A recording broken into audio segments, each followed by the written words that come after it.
Hi, my name is Stephen Ash. I'm a patient of Dr. Ibikuni, and I was 61 when I got the procedure.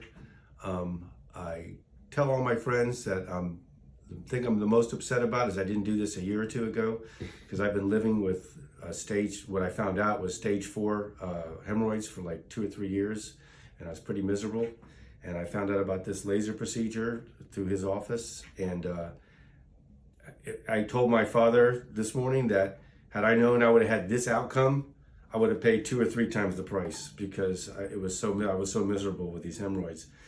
And the only thing I would tell prospective patients is that be patient on the recovery. It does take 4 to 6 weeks, depending on how pronounced your hemorrhoid was. But the thing you have to remember when you're recovering is just ask yourself, am I better than I was last week? And if you can say yes, then you're progressing, you're going to heal up. And I healed up completely in about 4 weeks, 5 weeks. And I can't say enough how pleased I am with this procedure and how pleased I am with the outcome. So I highly recommend it to anybody who is thinking about it. So that's all. Thank you very much.